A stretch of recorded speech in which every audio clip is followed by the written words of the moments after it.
Hello. Today's late July, July 27th, I believe is the day. And the subject of today's vlog is waiting, patience. Patience. Do you have patience? Can you exercise patience? Do you have more patience sometimes other than... Here's what happened to me today. Now I'm leaving on Monday, which is my weekend, for a little road trip. Nothing major. I'm going just across the state, about 350 miles or so. It's not a major road trip, but I need to get my vehicle ready for the road trip. Now, I'm normally mechanically inclined. I come from a long line of Honda Civics. When I was younger, the very first car I ever had was a 65 Dodge van that I paid $800 for. And I loved that van until I crashed it into a phone pole. But, you know, I was learning to drive. What do you say? Actually, I was kind of well, me and my buddies were on the way to band practice, and we had the Pixies Trompe Le Mans turned up really loud, and I was just going through the alley off-roading and just kind of hit a phone pole. But would love to have that van back now. But since then, I have owned probably about, I think, 19 or 20 Honda Civics from the year 1980 to 85. I always paid about $500 or $600 for each car. My theory on this was the disposable car. I saw my buddies having car payments and full coverage insurance and all this crap, and I'm like, you know, I'm just going to buy a car for $500 or $600, a little beater. I call them a beater, and I'd probably get 2 or 3 years out of the car. And so for me, that's way better than car payments. You know, I eventually got liability insurance, but for a long time I drove without insurance, and I got a few little. This is actually right when auto insurance wasn't mandatory. Back when I started driving, it wasn't a mandatory thing here in the state. But since then it's mandatory, and I had a few of those $475 tickets, and, you know, I went down that kind of, you know, crazy youth where I didn't have a license for a while because I was irresponsible. But since then, I have actually inherited a 2002 Dodge Caravan. Now this van is it's gray or silver depending on how you look at it. I love this van. You know, it's got like 73,000 miles on it, and like I say, I inherited it from my grandfather, and so I don't think he ever took it over 35 miles an hour. You know, so it's very, very light use, and it has a couple of seats in the back, like a couple of row seats. And what I did is I took those out. So now it's just the driver and the passenger seat, and then the back is just nice and flat. So what I did is I went to the Amazon, and for like, I don't know, $16, I bought one of them puffies, you know, one of those eggshell puffy things that you roll out. And so I got that, and now it's like a hotel. You know, I can just drive this thing and then you know, pull into the rest stop, go in the back, roll that little puffy out, and I got a little wind-up transistor radio there. And so I got my radio, got my, you know, it's like a free hotel, you know. So I love it. It's great. It's great for traveling. It's kind of a very condensed kind of a RV hotel, whatever you want to call it. But because I'm leaving on Monday, and I'm going, like I say, about 350 miles or so, I figured it important to get an oil change, just do the maintenance routine, because I haven't done it in like a year or two. Actually, the oil change, well, I don't drive this car. It's kind of a second car, and so I don't drive it all the time. So I know that it's been at least a year since I've had an oil change. And normally I'd change my own oil, but for the price of oil and the time it takes, and I don't want to get my hands all greasy, and I'm too lazy to go get gloves, and so I'd rather just pay somebody to do it. Now there's this place that I've used a couple of times right down the street. It's called the Minute Lube. I think they're a national chain. I'm sure that everyone's familiar with it, but it's basically a drive-through oil place. The idea is you pull up, they change your oil. Yeah, I think you can even wait in the car. Minute Lube, it takes more than a minute, but normally it takes about 10 or 15 minutes. You know, you don't really need an appointment or anything. You just kind of roll in there. But you're kind of rolling the dice because you don't know. It could be jammed up, and it could turn into like a 2-hour ordeal, you know. But today I was like, you know, I kept putting it off, and I'm like, I want to definitely do this before I leave on my road trip, because the main thing is not the oil change, it's that, but they also check all the fluids and the tire pressure, things that I would just be too casually lazy to go check before a road trip. I would be like, oh, I gotta go do, check the tire pressure and the water in the radiator. I should do that before my road trip. And then like the day before, the day of the road trip, I'll be like, oh, I'll do it in the morning, or the night before, I'll be like, I do it in the morning. And of course that day before the road trip, I'll be running late and I'll be like, screw it, I'm sure it's fine. That's just the mantra that always comes up as far as is car maintenance for me, is like, I'll just do it later. But the great thing about the Minute Lube place is it cost me $38.17. And yeah, they did the oil change, they checked all the fluids, and they basically gave me peace of mind before my road trip. Now the thing is I just left. I just kind of left when I woke up, had my cup of coffee and left, and I'm like, I'm gonna go and pull in there and get this done today. I need to get it done. It's a weight off my mind. It's something that I know I'll keep putting off, and then eventually I probably won't do it. So anyway, I'm on the Appleway, which is the main thoroughfare here in town. And it's kind of like the 4-lane, 2 lanes east, 2 lanes westbound, and then the double yellow, which is the turn lane in the middle. Now the Minute Lube's on the left, and I'm going this way, and so I have to turn, left, cross oncoming traffic. So I pull into the double yellow and turn my left blinker on, and I see there's a car coming towards me, and so I naturally yield to oncoming traffic.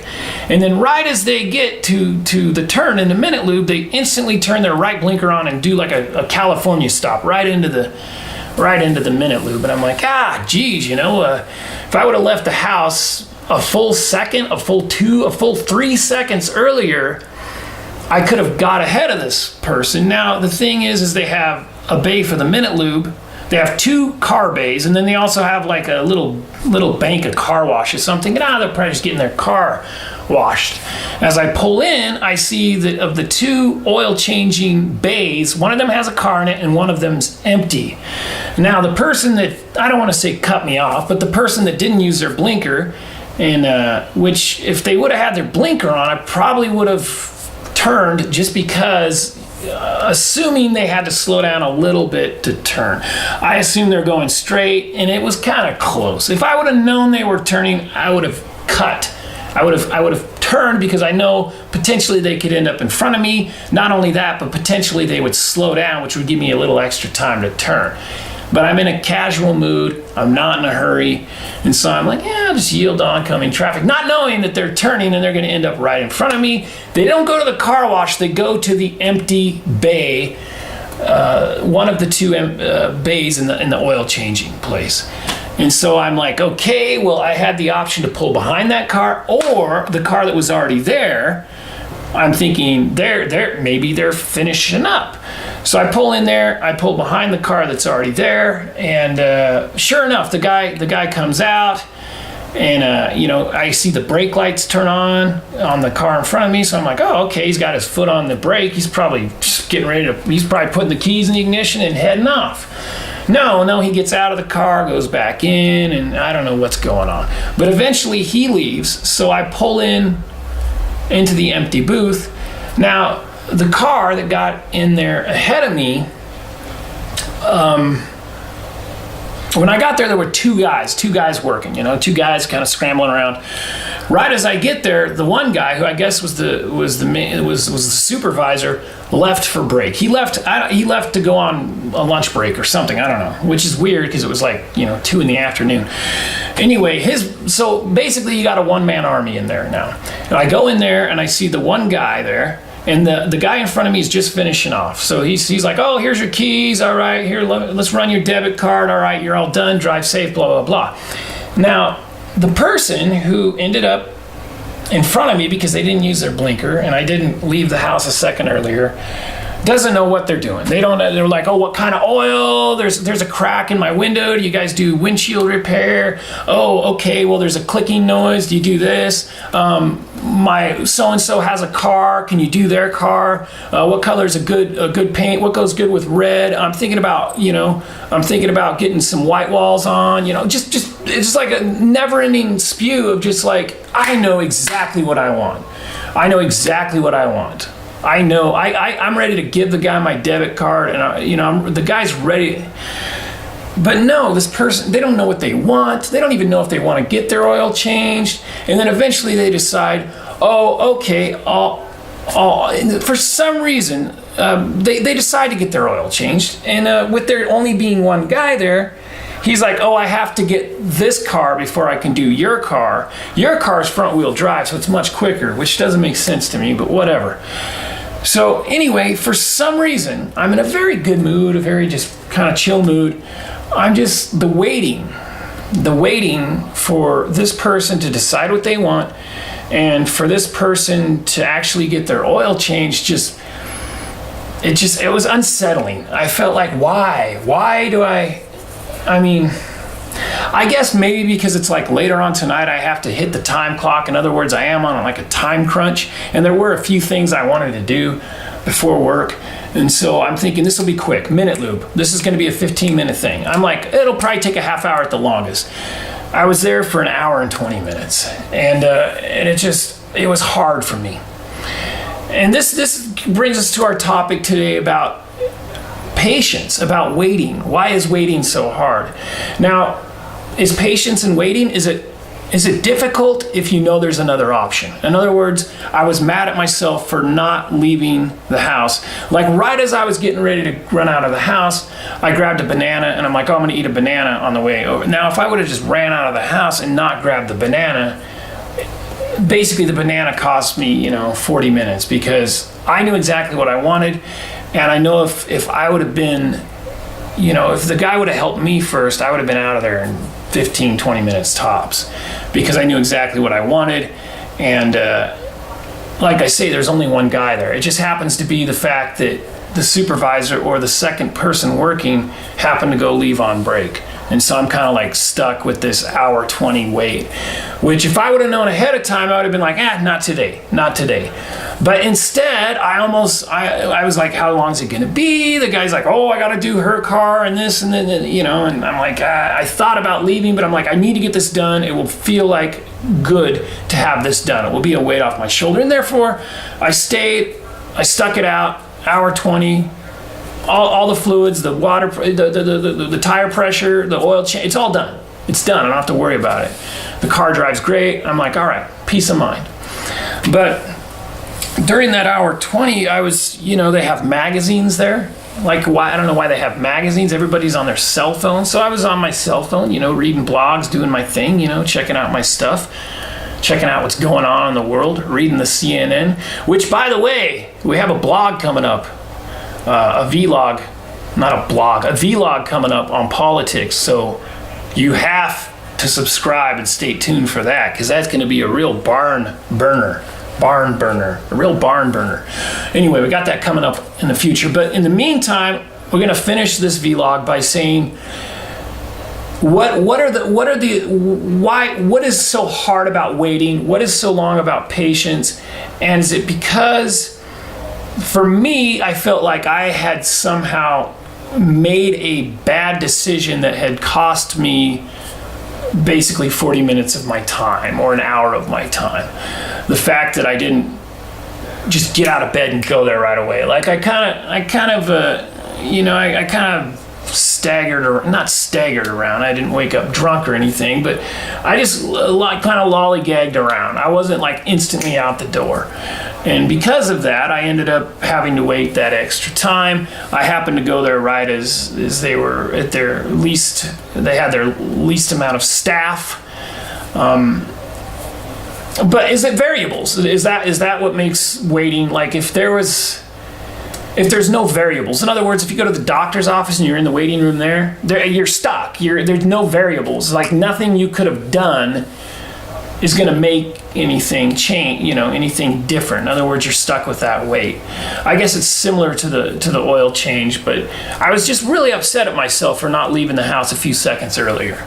I felt like I could have, but who knows? If I would have left a few minutes earlier, maybe somebody would have run a red light, and I would have gotten a car accident, and then I would have been in this vlog would have been way different. I don't know.